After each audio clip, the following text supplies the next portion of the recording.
Assalamualaikum warahmatullahi wabarakatuh. Perkenalkanlah saya Dr. Anna Majidawati, dosen bagian radiologi program studi pendidikan dokter FK-IKUMY. Pada kesempatan kali ini saya akan menyampaikan tentang materi skill lab, yaitu radiologi toraks di blok kardiorespirasi atau blok 17.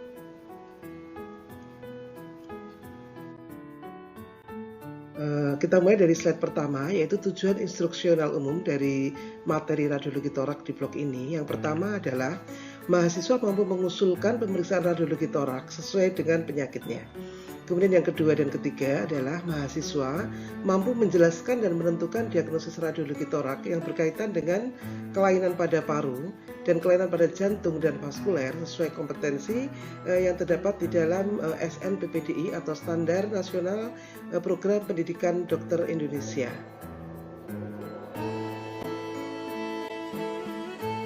Tujuan instruksional khusus yang merupakan penjabaran dari materi yang pada slide kedua tadi, yaitu adalah pertama, mahasiswa mampu mengusulkan pemeriksaan radiologi dengan tepat dan benar.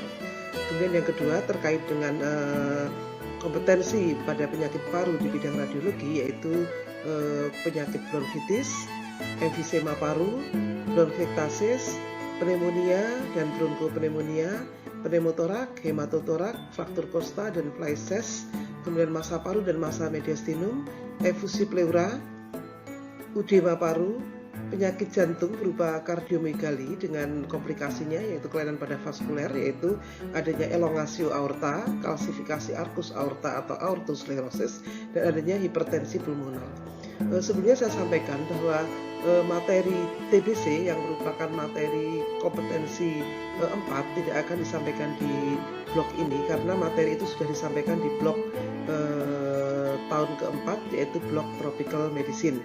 Kemudian untuk diketahui bahwa materi skill lab pada saat ini adalah kita hanya terbatasi karena keterbatasan waktu hanya membahas tentang bentuk-bentuk lesi ataupun kelainan yang ada pada fototorak. Sedangkan untuk patofisiologi, patogenesis dan knowledge yang lain akan kita sampaikan pada materi kuliah di blok kardiorespirasi ini. Kita mulai dari kelompok kasus atau penyakit yang pertama, yaitu kelompok penyakit bronkitis, bronkitis kronik, emfisematus lung, dan bronkiektasis. Jadi seperti kita ketahui bahwa bronkitis ini akan bisa melanjut menjadi bronkitis kronik, emfisematus lung, maupun bronkiektasis.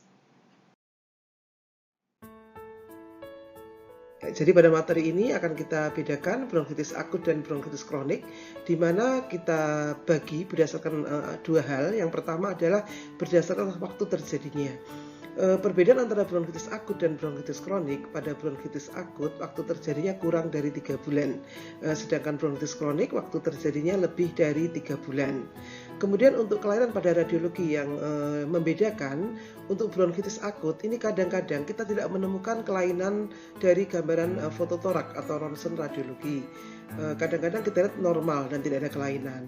Tetapi ada beberapa hal sebenarnya yang penting diketahui dan penting diperhatikan pada bronkitis akut. Ini kadang-kadang sudah tampak adanya hiperemi dari vaskuler ataupun bronchovascular marking yang sudah mulai prominens atau mulai tampak jelas. Hal ini disebabkan karena adanya proses obstruksi atau proses inflamasi atau peradangan, sehingga mulai terlihat adanya corakan bronchovaskuler yang mulai meningkat atau prominent. Kemudian perjalanannya menjadi bronkitis kronik, di mana waktunya lebih dari 3 bulan. Kelainan-kelainan itu sudah mulai semakin jelas, di mana bronchovascular marking atau corakan bronchovaskuler itu mulai terlihat dari bagian sentral dan akan terlihat pula di bagian perifer atau sepertiga lateral dari paru.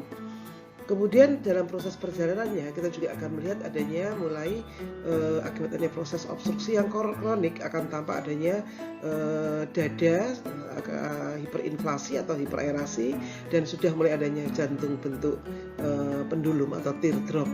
Tapi hal ini tidak pasti ada, dan dalam proses perjalanannya mungkin akan tampak gambaran-gambaran seperti ini yang merupakan proses dari bronkitis akut menjadi bronkitis kronik.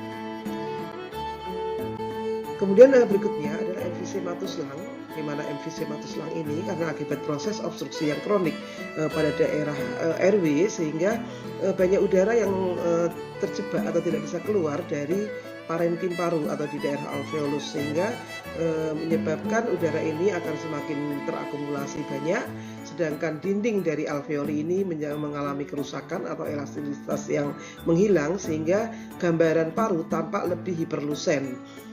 Sedangkan rongga torak tampak gambaran seperti tong dengan spasium interkosta yang mendatar dan melebar, kemudian diafragma semakin mendatar, kemudian adanya jantung bentuk pendulum atau teardrop. Tetapi tanda ini tidak pasti ada, tidak selalu semua ada. Cukup satu atau dua saja tanda yang tadi saya sebutkan sudah kita sebut sebagai emfisema tulang atau kelainan PPOK, penyakit paru obstruktif kronik atau COPD, chronic obstructive pulmonal disease.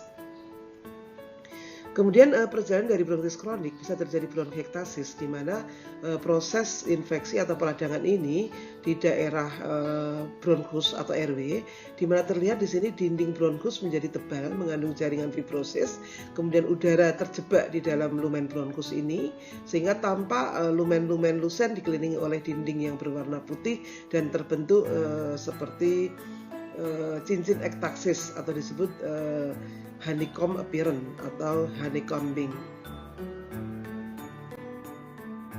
Pembahasan kita selanjutnya yaitu mengenai kasus pneumonia dan bronkopneumonia. Untuk pneumonia dan bronkopneumonia ini merupakan suatu infeksi atau peradangan yang mengenai bronkus dan atau parenkim paru yang bisa disebabkan oleh mikroorganisme yaitu bakteri, virus, jamur, dan parasit. Gambarannya bisa kita lihat seperti ini, yaitu pneumonia lobaris, di mana pneumonia lobaris ini tampak gambaran opasitas atau ground glass opacity yang mengenai lobus paru. Jadi mungkin bisa lebih dari satu lobus atau mungkin pada lapangan paru satu sisi seperti terlihat pada gambar ini, sehingga batasnya menjadi tidak jelas. Kemudian untuk rounded pneumonia adalah pneumonia yang berbentuk bulat atau oval dan sering disalahkan dengan atau di differential diagnosis dengan massa paru yang berbentuk bulat, dan hal ini bisa diagnosis ditegakkan dengan menggunakan pemeriksaan yang lebih lanjut, yaitu dengan histopatologi. Kemudian untuk pneumonia intersisil, karena letaknya di rongga-rongga intersisil antara alveoli yang satu dengan yang lain, maka bentuknya adalah berupa garis retikuler, berupa garis-garis seperti ini. Namanya pneumonia intersisil. Kita bisa lihat di sini yaitu pneumonia segmental, di mana pneumonia segmental ini adalah suatu pneumonia mengenai segmen paru, di mana bentuknya berbatas tegas, kemudian tepinya licin, membentuk segmen paru. Jadi bisa mengenai satu atau lebih dari satu segmen paru. Kemudian untuk bronkopneumonia adalah suatu infeksi pada yang mengenai bronkus dan parenkim paru, yaitu dari bronchus respiratorius atau bronchus terminalis sampai ke alveolus. Bentuknya berupa opasitas inhomogen yang tersebar difus dan mengenai kedua lapangan paru. Kemudian yang sedang kita perbincangkan, banyak kita perbincangkan pada masa pandemi ini, yaitu pneumonia bilateral karena penyebabnya COVID-19 atau virus corona yang sedang hangat-hangatnya, yaitu dari gambaran radiografi toraks, di mana sebenarnya radiografi toraks ini bukan merupakan diagnosis yang baik untuk melakukan diagnosis, memberikan diagnosis dari COVID-19 ini, karena pada radiografi torak ini tampak lesi itu saling superposisi atau overlapping, sehingga kadang-kadang kalau lesi itu letaknya di bagian posterior kadang tidak terlihat. Tetapi dengan adanya pemeriksaan chest X-ray yang dianggap murah, mudah dan cepat, sehingga masih banyak dilakukan pemeriksaan pendataan diagnosis pneumonia bilateral karena COVID-19 ini dengan menggunakan chest X-ray. Bisa kita lihat di sini, apabila lesi ini akan tampak pada daerah basal paru seperti yang dilihat pada gambar ini. Kemudian ini juga pada basal paru, yaitu daerah perikardial yang merupakan gambaran opacity inhomogen atau yang disebut atau dikenal dengan ground glass opacity. Ya, jadi yang terlihat pada anak panah ini. Dan biasanya memang mengenai basal paru, dan apabila dilakukan pemeriksaan CT scan akan terlihat lesi ini berada di aspek posterior. Jadi khas dari pneumonia bilateral echosa COVID-19 ini adalah lesi opasitas inhomogen atau GGO ini berada di daerah perifer dari lapangan paru, di daerah basal, dan biasanya mengenai aspek posterior. Kemudian kelainan berikutnya yaitu kelainan pada clavum pleura, di mana kelainan pada clavum pleura ini ada dua, yaitu efusi pleura dan pneumotorak. Untuk efusi pleura adalah adanya akumulasi cairan di daerah rongga torak atau clavum pleura. Dan untuk memvisualisasikan gambaran efusi ini, apabila jumlahnya minimal, kadang dibantu dengan positioning dari pembuatan foto torak, yaitu dengan dibuat foto right lateral decubitus atau foto postero anterior. Bisa juga kalau sulit lagi dilakukan dengan PA semi erect atau erect berdiri, sehingga harapannya udara akan mengumpul dan cairan akan mengumpul atau terlihat di bagian basal paru. Bisa kita lihat di sini pada RLD tampak adanya air foot level, kemudian di daerah lateral pada gambaran postero anterior erect akan tampak meniscus sign atau sinus costophrenikus maupun diafragma yang tidak tampak terlihat. Kemudian berikutnya pneumotoraks. Pneumotoraks nggak adanya rongga udara, adanya udara di dalam clavum pleura, di mana kalau jumlahnya besar atau banyak, udara ini akan tampak seperti gambaran lusen tanpa corakan paru, dan kadang karena jumlahnya yang besar, udara ini dapat mendesak paru sehingga menyebabkan kolaps paru dan mendesak mediastinum atau trachea ke arah kontralateral atau ke arah sisi kiri, disebut shift of mediastinal. Kemudian bila pneumotorak ini jumlahnya minimal atau sedikit, kita bisa bantu dengan pemeriksaan PA erect. Kita bisa melihat adanya lesi lusen di daerah apek paru yang kita namakan apikal pneumotorak. Kemudian untuk pasien yang tidak bisa berdiri, biasanya pasien itu akan tidur atau supinasi, sehingga kita bisa melihat adanya lesi lusen atau pneumotorak ini dalam jumlah minimal dengan melihat adanya tanda yang disebut deep sulcus sign, yaitu gambaran sinus costophrenikus yang memanjang. Jadi kalau kita bandingkan dengan sisi kiri atau sisi kontralateralnya, tampak sinus ini lebih panjang. Ini yang namanya deep sulcus sign. Flail chest. Flail chest adalah kelainan lebih dari satu kelainan pada rongga torak yang disebabkan oleh karena adanya proses trauma, yaitu tampak terlihat adanya pneumotorak seperti ini, lesi lusen tanpa corakan paru, kemudian adanya multiple fraktur costa, kemudian adanya gambaran hematotorak atau adanya cairan di dalam clavum pleura, sehingga pada kasus ini adalah hematopneumotorak dengan multiple fraktur costae. Berikutnya adalah massa paru atau massa mediastinum. Jadi untuk membedakan massa paru ataupun massa mediastinum, terutama untuk lesi yang letaknya dekat dengan mediastinum, ini kadang kita sulit untuk membedakan apakah itu massa paru atau itu massa mediastinum. Jadi ada beberapa clue atau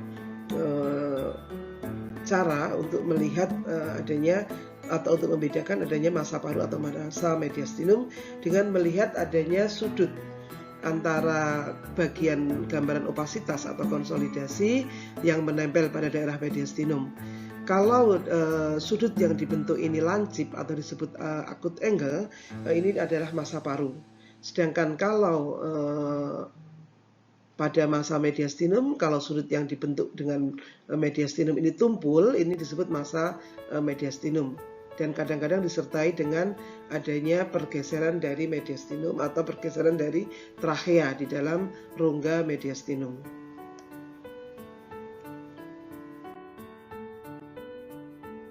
Kemudian untuk tumor paru terbagi atas tumor paru primer dan sekunder.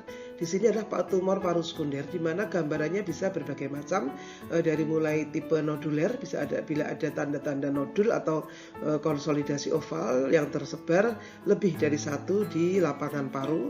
Kemudian yang kedua bisa juga tandanya berupa bercak-bercak retikuler, retikuler type atau pleural type, adanya cairan pada kavum pleura, dan kemudian metastasis ini bisa juga pada daerah tulang, pada rongga torak. Pembentuk rongga torak ini yaitu pada kosta dengan adanya lesi litik ataupun lesi yang sklerotik. Di sini bisa kita lihat adanya multiple nodule atau coin lesion pada kedua paru dan adanya pleural effusion yang merupakan tanda dari metastasis paru.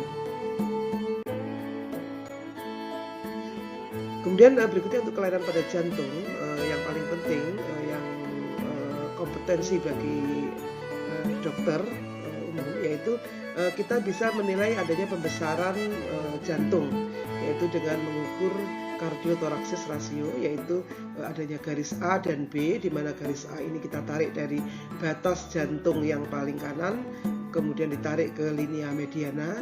Kemudian untuk B adalah batas jantung kiri yang paling lebar, ditarik ke garis linea mediana. Kemudian kita ukur rongga toraks yang terjauh dari batas kanan dan batas kiri yang disebut C1 di sebelah kanan dengan linea mediana dan C2 di sebelah kiri dengan linea mediana. Sehingga rumus ini menjadi CTR A ditambah B dibagi C1 tambah C2. Bila kurang dari 0,5 itu adalah normal, dan pada foto torak posisi PA erect. Untuk posisi supinasi AP, besarnya CTR ini kurang dari 0,56. Kemudian untuk pembesaran atau pelebaran dilatasi aorta atau vaskuler, di sini kita untuk aorta bisa mengukur dengan menarik garis D dan E. Garis D dan E ini ditarik dari batas aorta bagian kanan dari aorta ascendens, kemudian bagian kiri dari aorta descendens, yaitu disebut garis D dan E. Bila dijumlahkan, jumlahnya lebih dari 4 cm itu dikatakan dilatasi. Kemudian bisa juga kita menggunakan hanya satu garis, yaitu garis E yang ditarik dari aorta descendens kemudian ke linea mediana, disebut garis E, di mana garis E bila lebih dari 2 cm ini yang disebut dengan dilatasi aorta atau elongasio aorta.